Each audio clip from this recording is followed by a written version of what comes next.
Bonjour à tous, bienvenue sur notre live Facebook dédié aux droits de l'adulte en situation de handicap.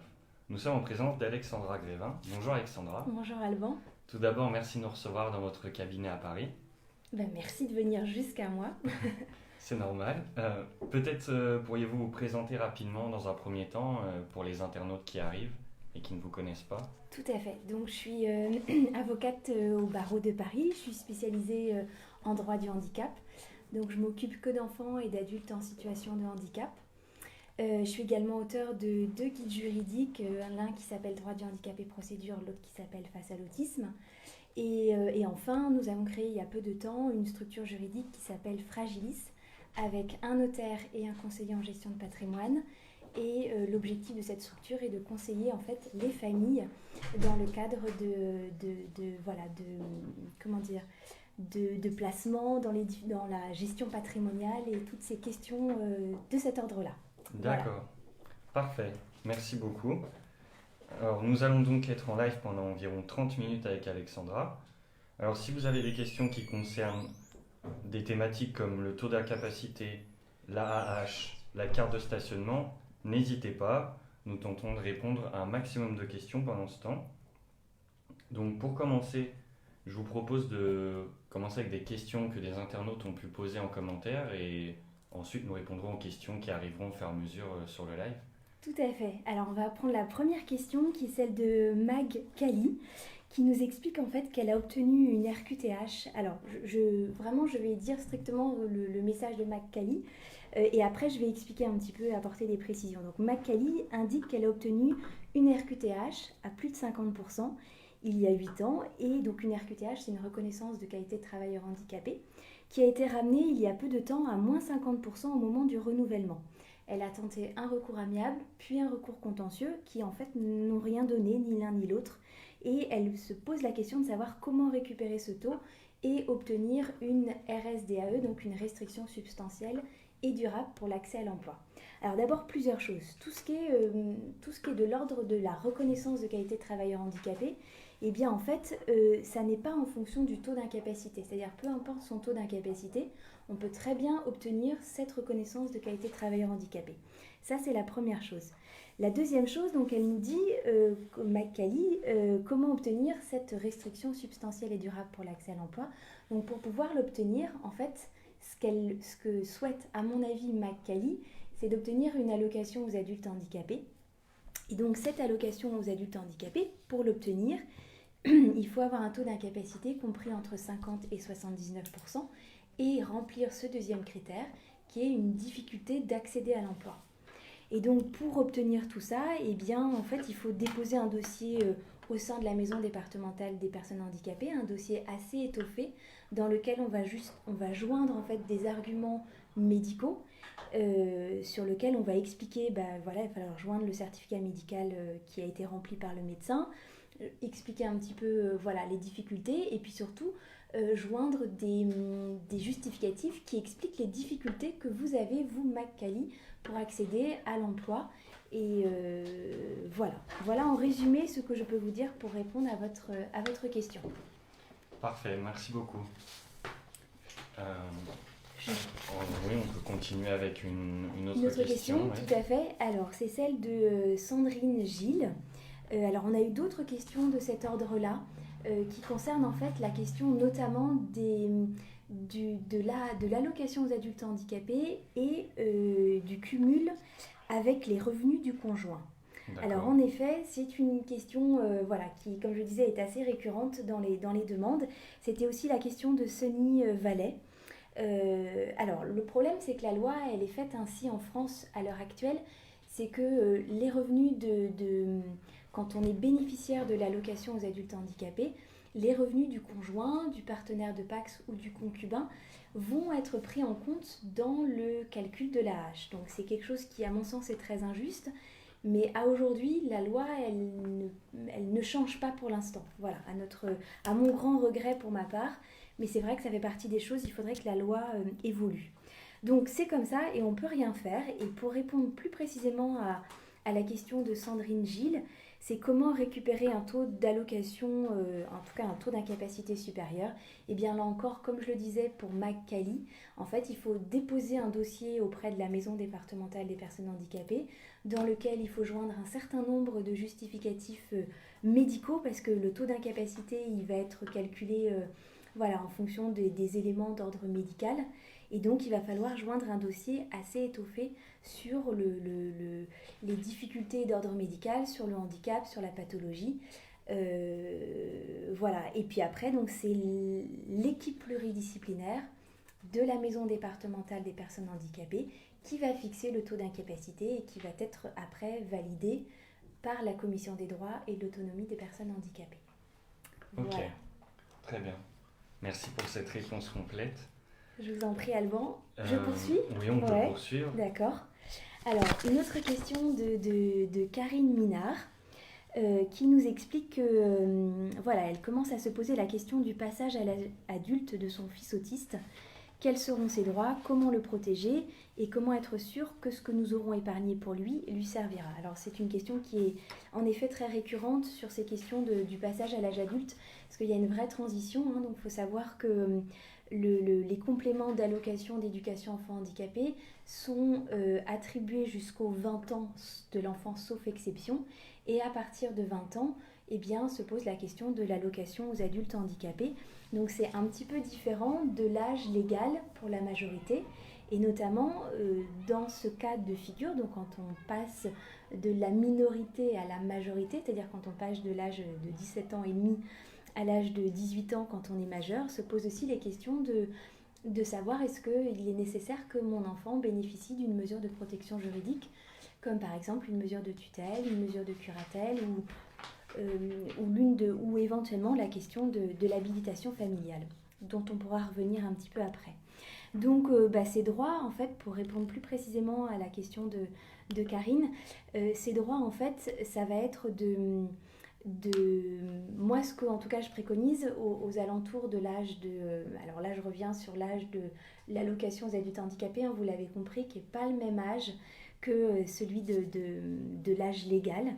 Donc sur cette question-là, le mieux c'est de déposer un dossier quand le jeune a 17 ans et demi, un dossier auprès de la maison départementale des personnes handicapées, de solliciter le bénéfice de l'allocation aux adultes handicapés. Donc ça suppose que le jeune ait un taux d'incapacité à plus de 80% ou entre 50 et 79%, et qu'en plus il a une vraie difficulté pour accéder à l'emploi. Et puis après, ce sera donc la maison départementale, enfin la commission des droits et de l'autonomie qui décidera ou pas d'obtenir, de faire droit à la demande. Et après, comment être sûr que ce que nous aurons épargné pour lui servira. Alors, ce que je peux vous dire, c'est que dans ces cas-là, ça peut être intéressant de se rapprocher éventuellement d'un notaire ou d'un conseiller en gestion de patrimoine pour établir s'il y a une transmission de patrimoine à effectuer. Faire attention aussi dans l'hypothèse où le jeune est bénéficiaire de l'allocation aux adultes handicapés, puisque pour le calcul de l'allocation, une fois qu'elle est attribuée, c'est en fonction de ses ressources qu'elle va être versée, diminuée ou supprimée. Si le jeune a des ressources qui sont assez importantes, par exemple dans le cadre de revenus fonciers, la hache pourra être soit diminuée, soit complètement supprimée. Donc voilà, donc il y a des choses à bien réfléchir avant de mettre en place la question d'une épargne ou en tout cas d'une transmission de patrimoine. D'accord. Voilà quelques explications. Merci beaucoup. Je me permets de vous poser une question qui vient d'être posée donc, sur notre live de la part de Tanguy. Et la question est la suivante. Je veux monter une association qui peut m'aider à rédiger les statuts. Alors c'est une bonne question. Qui peut aider Tanguy à rédiger des statuts ? Alors je crois qu'il y a des modèles sur Internet de statuts qui peuvent être pris. Alors en fait, il faut d'abord bien déterminer le statut, en tout cas l'objet social l'objet en tout cas de l'association. Ça c'est très important de savoir pourquoi on veut faire cette association-là. Et ensuite, je pense qu'on doit avoir des modèles sur Internet Je réfléchis en même temps parce que c'est pas une question, c'est pas forcément voilà, ce C'est qu'on pas dans fait notre thématique. complètement, oui, Ouais, c'est pas ouais. complètement dans la thématique, mais voilà, je pense que vous avez des modèles. Peut-être qu'il y a des associations aussi qui sont spécialisées pour aider des personnes qui ont envie de mettre ça en place, mais il me semble même qu'il y a un site qui s'appelle association.gouv.fr, sauf erreur de ma part, Ok. sur internet, qui est vraiment enfin, qui a vraiment pour objet d'accompagner les personnes qui souhaitent créer des associations. Donc je vous invite à vous y référer. Ok. On espère avoir répondu à votre question, donc Tanguy.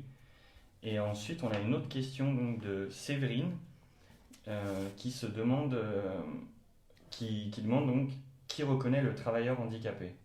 Alors, c'est une bonne question. Donc, c'est la Commission des droits et de l'autonomie des personnes handicapées. Donc, c'est la commission qui est en fait l'organisme décideur qui appartient à chaque maison départementale des personnes handicapées. Et c'est cette commission qui décide de reconnaître ou pas le statut de travailleur handicapé. Et c'est attribué en général entre 1 à 5 ans en termes de durée. C'est-à-dire une fois que la décision est rendue, ça peut être pour entre 1 à 5 ans. D'accord, parfait. Et j'enchaîne, je vous pose une autre question, Allez-y, on Allemand. continue. On est là pour ça. Donc, cette fois-ci, c'est de la part de Franck. Donc, Franck a fait 2 demandes d'AAH et a reçu donc 2 refus. Et donc, pourtant, il a un problème au cœur et il est également diabétique. D'accord. Alors en fait, la difficulté pour l'allocation aux adultes handicapés, c'est que c'est pas tant le diagnostic, c'est-à-dire la maladie ou ce qui va être posé, c'est surtout les séquelles que ça va avoir sur le quotidien de la personne.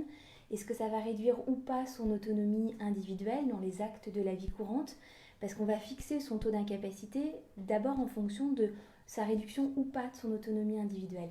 Et après, une fois que le taux d'incapacité est fixé, comme je le disais tout à l'heure, si le taux est compris entre 50 et 79%, il faut remplir un deuxième critère qui est la restriction substantielle et durable pour l'accès à l'emploi. C'est-à-dire qu'il faut expliquer les raisons pour lesquelles, à cause de notre handicap, on a vraiment des difficultés à accéder à l'emploi. Donc j'espère que j'ai bien répondu à la question Ouais, de Franck. bien sûr. Merci beaucoup. Euh, je vous propose, étant donné que pour l'instant nous n'avons pas de nouvelles questions sur le live, de reprendre avec Tout des à fait. questions qui ont été posées en commentaire. Tout à fait, parce on en a pas On en mal, a encore. oui, exactement, dans celles qui ont été posées. Alors, pour répondre à la question de Benzema Carambeu, qui nous demande pourquoi la CAF voudrait imposer l'allocation supplémentaire d'invalidité, qui est un prêt, au lieu de nous laisser l'allocation aux adultes handicapés. Alors, la question est pertinente parce qu'en effet, mais c'est pas la CAF en fait, c'est-à-dire que c'est la loi qui dit que on ne peut pas solliciter l'allocation aux adultes handicapés tant qu'on n'a pas, sous certaines conditions de ressources, et ça c'est vraiment quand on est bénéficiaire d'une pension d'invalidité. Donc quand on est bénéficiaire d'une pension d'invalidité, on ne peut pas demander l'allocation aux adultes handicapés tant qu'on n'a pas demandé au préalable l'allocation supplémentaire d'invalidité.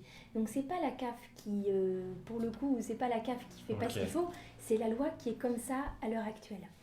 Voilà. ok, très bien. Ensuite, donc je poursuis Ensuite, dans on mes peut questions. poursuivre. Alors une question de Charlotte Schintgen-Douillard qui nous explique en fait que pour l'instant, pour son fils, on a une orientation en IME, c'est-à-dire en établissement médico-éducatif, pour la rentrée de septembre. Donc son fils a 16 ans.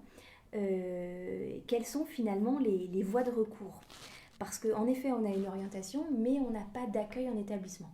Alors c'est une question qui est toujours délicate, pour être très honnête, parce que la loi n'est pas suffisamment, entre guillemets, ficelée pour pouvoir apporter une vraie réponse en fait à cette question. Donc on va essayer de trouver par des biais différents. Donc il y a la question du plan d'accompagnement global, c'est-à-dire qu'en fait on va se rapprocher de la maison départementale des personnes handicapées et au moment où on pose cette question de l'orientation, on va demander un plan d'accompagnement global, c'est-à-dire quand on est dans le cadre d'une rupture de prise en charge, eh bien la MDPH va se réunir en équipe pour essayer de trouver des solutions et avec la présence des parents de l'enfant Et l'idée, c'est d'essayer de trouver une solution. Et on a un gros souci en France, c'est qu'on manque cruellement de places en IME, donc en établissement, en institut médico-éducatif. Donc c'est une vraie difficulté. Ok. L'autre... alors, excusez-moi, Alban, je poursuis. Ouais, allez-y, Parce que j'avais allez-y. encore une ou deux choses à dire Allez-y, pour bien sûr. Charlotte. En fait, autre solution, pas autre solution, mais autre constat dans votre situation, c'est qu'en fait, votre enfant, il a plus de 16 ans. Donc, on est en dehors de l'âge de l'obligation scolaire. Et donc, on ne va pas pouvoir attaquer l'État pour défaut de place, défaut d'accueil en structure. Donc, parce que on le fait quand l'enfant n'a pas de place, n'est pas accueilli par exemple en IME, mais qu'il a moins de 16 ans, on peut tenter une procédure, si les critères sont réunis évidemment, pour attaquer l'État. Mais l'objectif de cette procédure n'est pas tant de trouver une place, mais surtout d'obtenir une indemnisation parce qu'on n'a pas de place pour son enfant. Voilà quelques explications pour Charlotte. Ok, c'est très bien. Je pense qu'on a bien répondu à sa question, que vous avez bien répondu. Euh, Je poursuis on parce que j'en ai peut, encore. on Ouais. peut poursuivre. D'accord. Alors, donc, je réponds à la question de Céline Sola, qui concerne en fait sa fille qui a 24 ans, qui s'est vue refuser l'allocation aux adultes handicapés et la restriction substantielle et durable pour l'accès à l'emploi parce que la MDPH en fait a estimé que sa fille Céline pouvait travailler. Donc son taux d'incapacité a été fixé à 79% et en fait pour l'instant elle est inscrite au chômage et elle n'a aucune ressource. Finalement, que faire dans la situation de Céline? Alors c'est en effet pas facile parce que comme je le disais tout à l'heure, quand on a un taux d'incapacité qui est fixé par la Maison départementale des personnes handicapées entre 50 et 79%, eh bien il faut remplir un deuxième critère qui est cette fameuse restriction substantielle et durable pour l'accès à l'emploi, c'est-à-dire qu'à cause de son handicap, on a une vraie difficulté à accéder à l'emploi. Donc dans l'idéal évidemment, c'est de se voir reconnaître un taux d'incapacité à plus de 80%, puisque là, ce deuxième critère n'est pas demandé en fait par les textes légaux. Donc, mais comme je vois que, alors je reprends un tout petit peu votre demande Céline, enfin en tout cas pour votre fille Céline, je vois qu'en fait Céline a un trouble du langage de type aphasique. Alors c'est vrai que ça semble difficile eu égard et des troubles autistiques également ont été diagnostiqués par la suite. Alors après, tout dépend j'allais dire, des difficultés, des troubles, mais c'est vrai que dans un cas de figure comme celui-ci, sauf erreur de ma part, ça peut sembler un petit peu difficile d'obtenir un taux d'incapacité à plus de 80%. Voilà, donc dans ce cadre-là, eh bien que faire? Alors soit essayer, mais comme je vous le disais, je ne suis pas convaincue, mais essayer peut-être de redéposer un nouveau dossier devant la maison départementale des personnes handicapées pour essayer d'obtenir un taux d'incapacité à plus de 80%, mais voilà, je le redis, je ne suis pas assurée que ça puisse fonctionner. Ok. Sinon, l'autre difficulté aussi, c'est que quand on est bénéficiaire de l'allocation aux adultes handicapés, elle est calculée sur N-2, c'est-à-dire sur les 2 années précédentes. Et si Céline était déjà inscrite au chômage, ça veut dire que peut-être elle percevait des allocations et que peut-être en admettant qu'il y a un droit qui ait pu s'ouvrir, attention au versement, c'est-à-dire s'assurer qu'il y aura bien un versement. Et donc bref, en résumé, éventuellement faire un recours, c'est peut-être aussi le plus simple. Si on est encore dans le délai de 2 mois, faire peut-être un recours préalable obligatoire. On a 2 mois pour le faire à compter de la réception. Si on n'a pas de réponse de la part de la maison départementale des personnes handicapées, un nouveau délai de 2 mois court pour saisir le tribunal de grande instance, puisque aujourd'hui, voilà, la procédure a changé. Voilà, j'espère avoir répondu à votre question, Céline. Ok.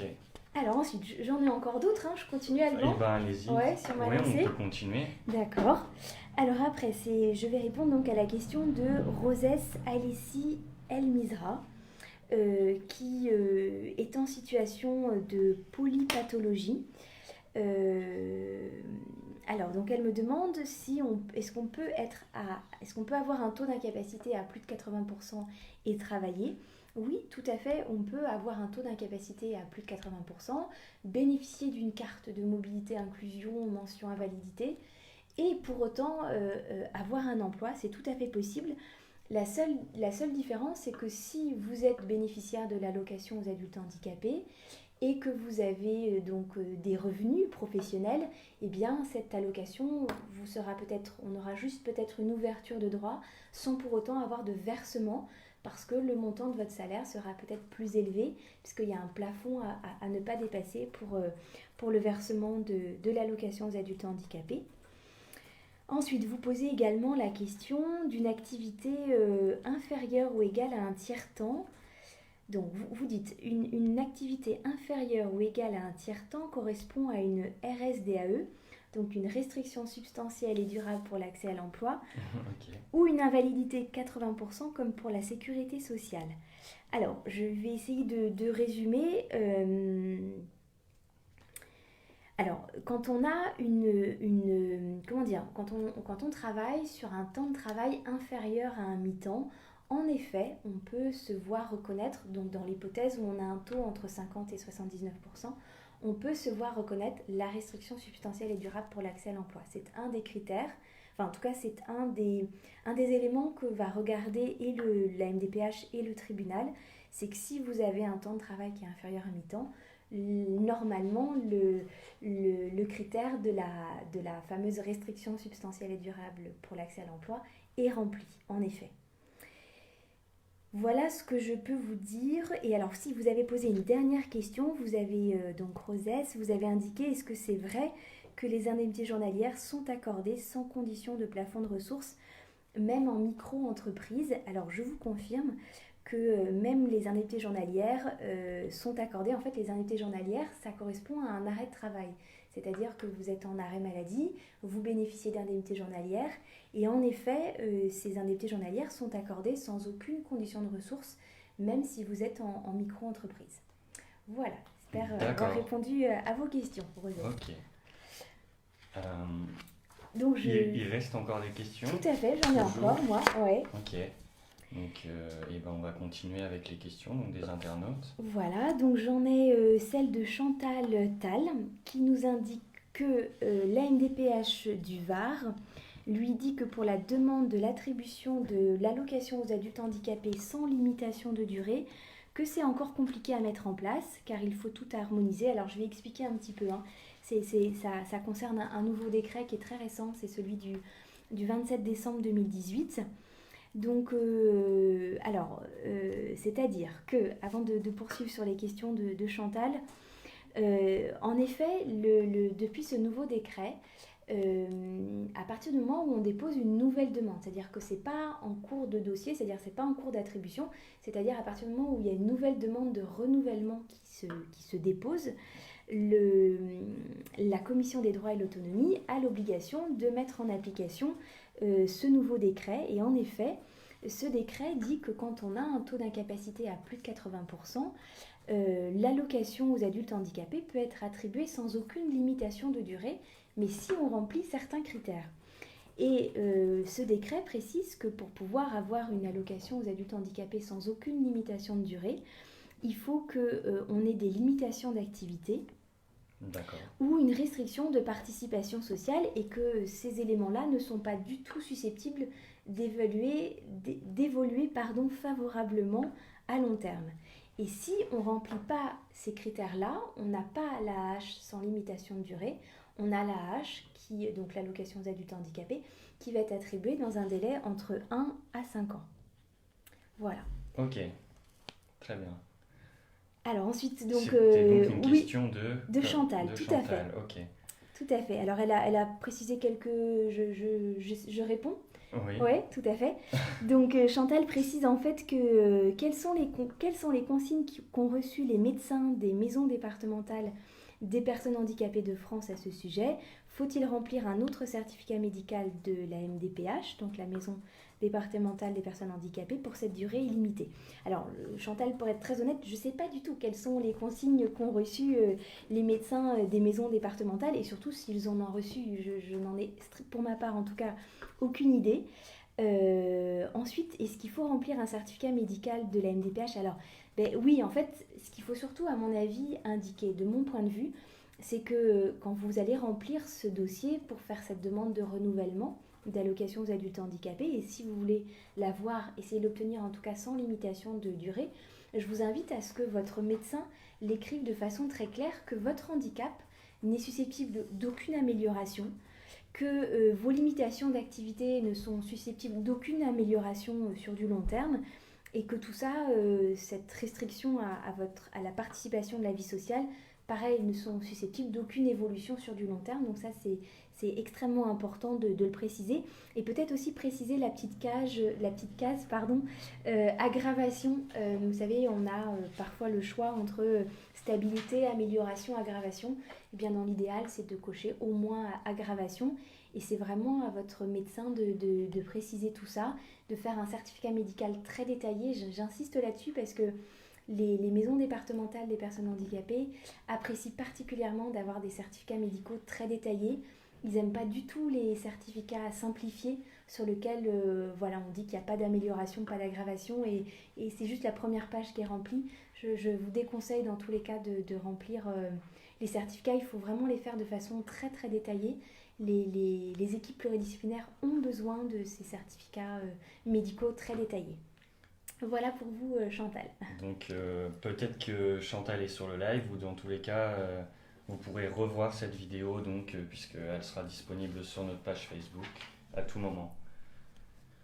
Donc je me permets de continuer avec une question qui vient de nous être posée sur le live en direct de la part de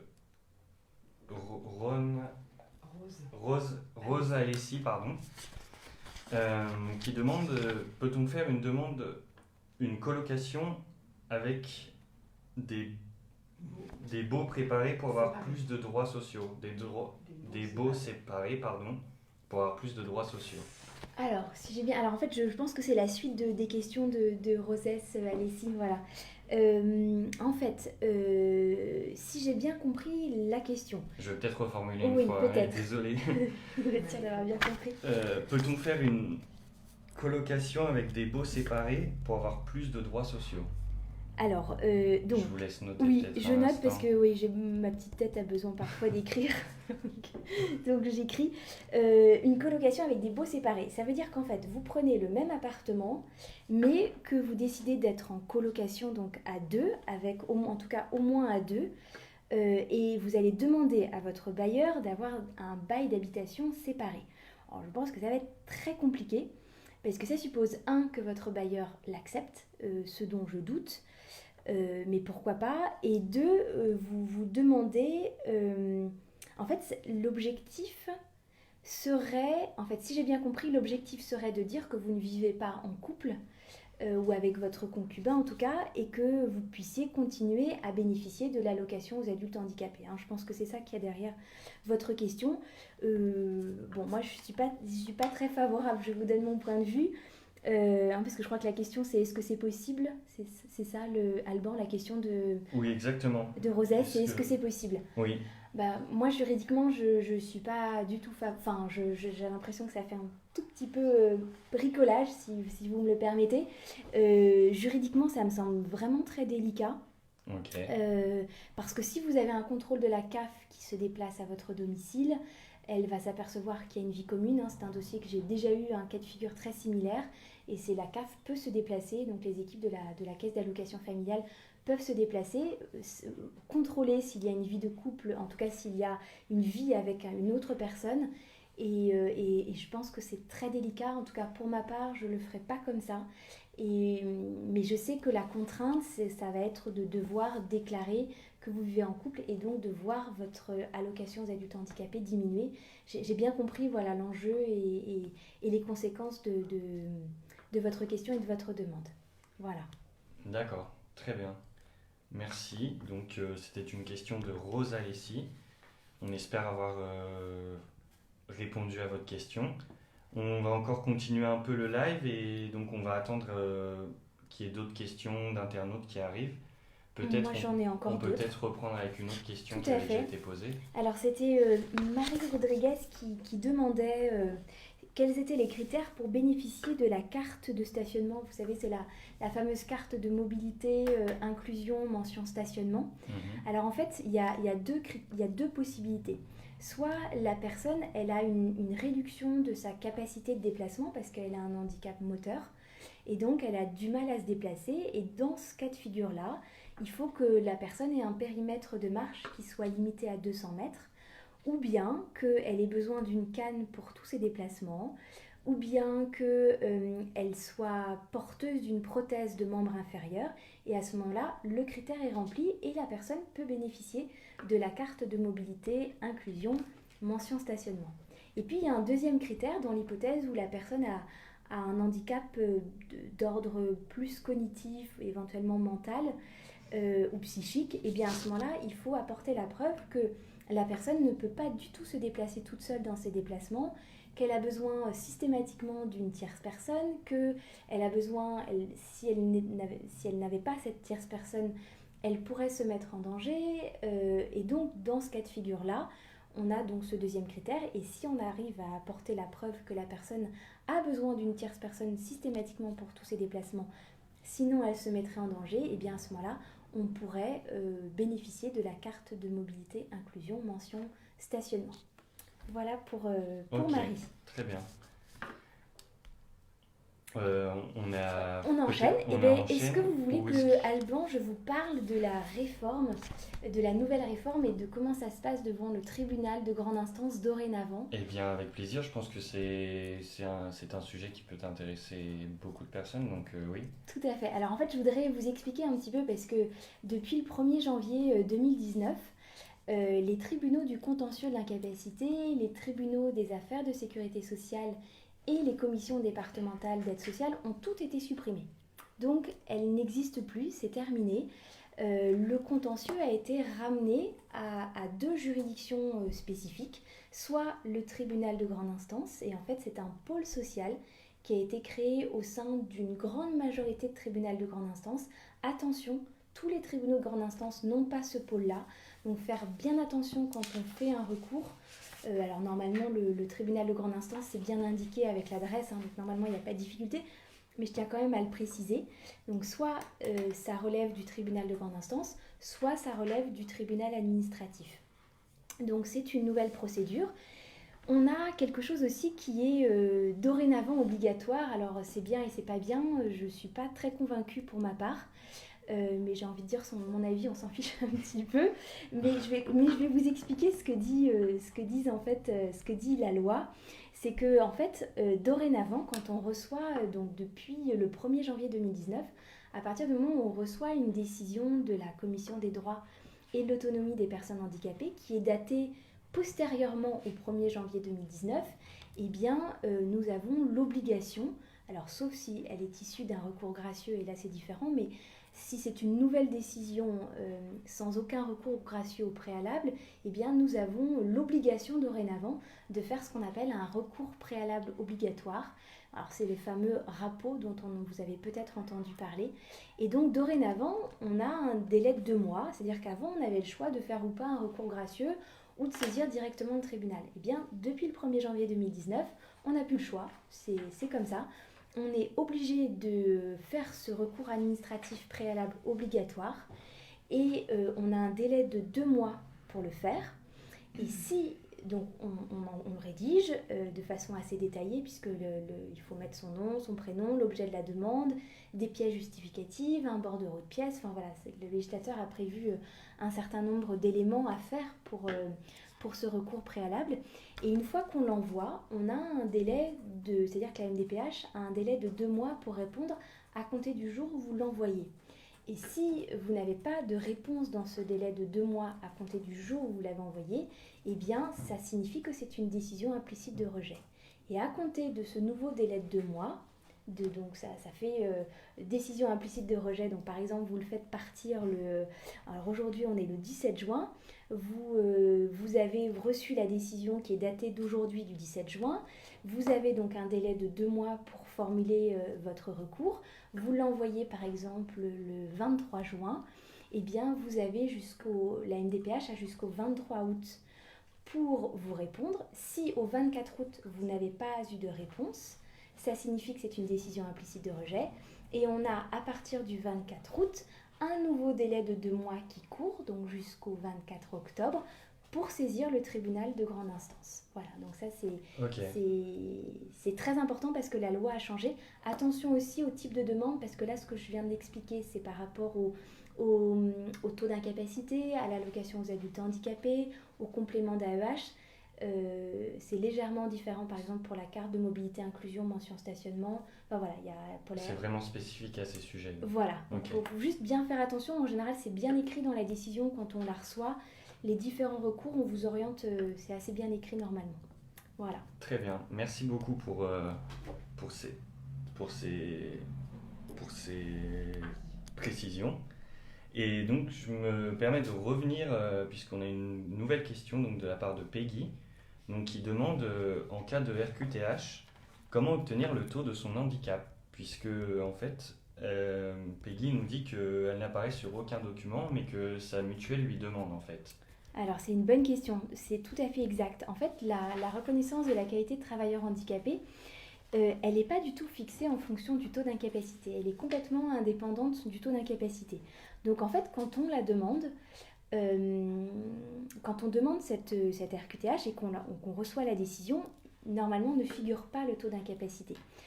Donc, et c'est vrai que c'est très important de demander son taux d'incapacité, ne serait-ce qu'alors là, ça sert pour Peggy, pour sa mutuelle, mais on peut penser aussi à la retraite anticipée. Et la retraite anticipée, on a besoin dorénavant de la reconnaissance de son taux d'incapacité à plus de 50%.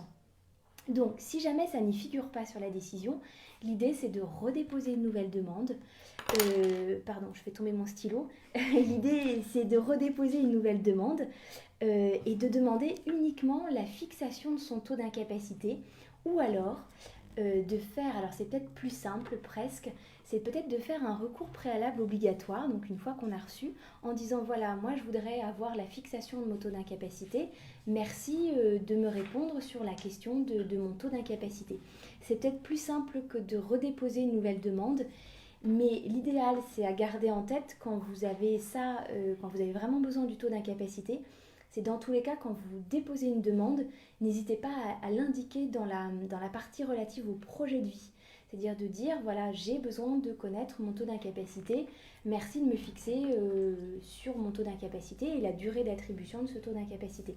Parce que ça va vous aider par la suite, et aussi à la question, parce qu'on n'y pense pas toujours quand on travaille et que ça va, mais la question de la retraite anticipée, vous verrez, vous vous souviendrez de mon conseil, si un jour vous souhaitez la demander, c'est de bien avoir sur toutes vos périodes de travail la fixation de votre taux d'incapacité. Voilà.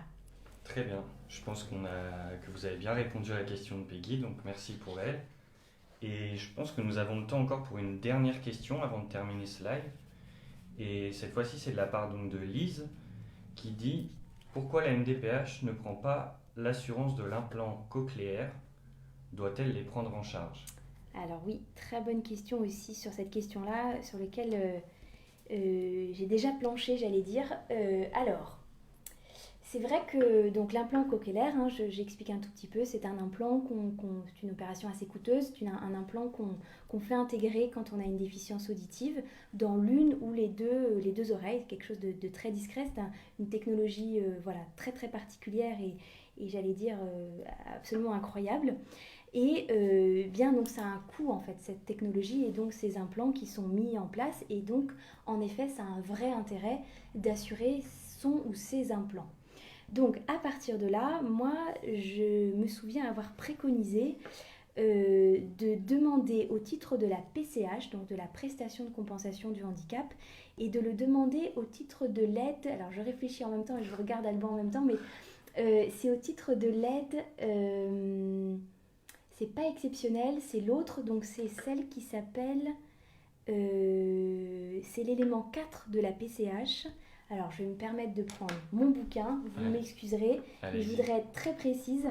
C'est l'élément 4 de la PCH qui s'appelle, et comme c'est pas le même nom, eh bien oui, ça s'appelle les charges spécifiques. Alors, attendez, je vérifie, je me suis trompée de page.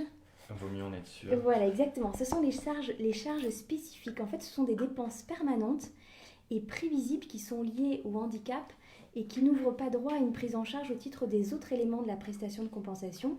Et par exemple, donc le montant maximal attribuable, c'est 100 € par mois sur 10 ans au maximum. Et en fait, à ce titre-là, moi, je le préconise de le demander, l'assurance de l'implant cochléaire, sur ce fondement-là. Donc l'élément 4, les charges spécifiques. Alors je sais qu'il y a des MDPH qui refusent, mais il faut aller éventuellement jusqu'au contentieux. Et ça, à ce titre-là, il y a d'autres MDPH qui l'acceptent, mais ce serait à ce titre-là que l'assurance de l'implant cochléaire pourrait être prise en charge. D'accord, parfait. Merci beaucoup. Alors, on a encore une dernière question. Oui, je pense qu'on va avoir le temps de répondre à une dernière question. Parfait.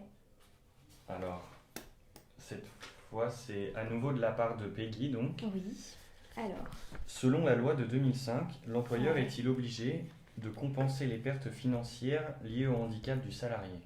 Alors, je vais peut-être vous la répéter. Ouais, les pertes financières. Selon la loi de 2005, l'employeur est-il obligé de compenser les pertes financières liées au handicap du salarié? D'accord, alors ce que je vois pas bien, c'est ce que sont les pertes financières. Qu'est-ce que c'est? Est-ce que Peggy apporte plus de réponses, de précisions?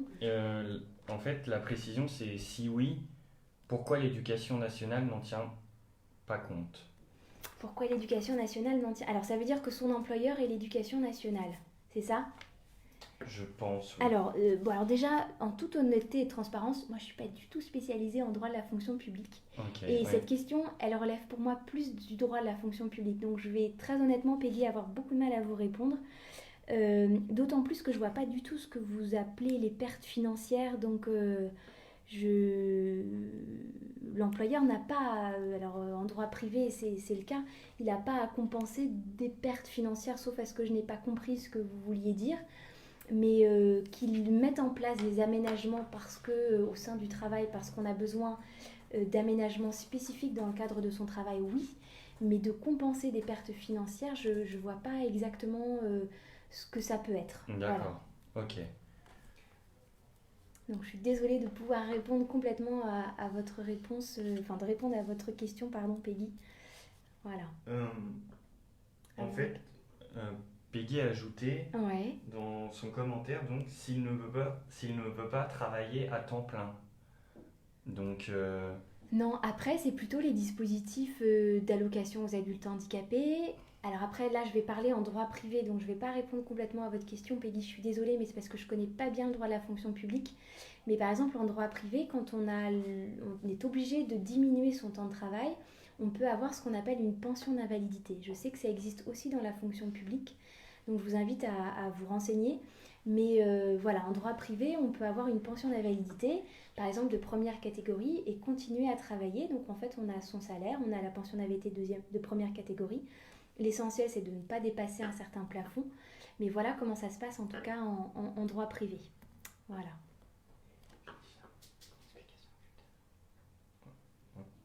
Ok, très bien, merci.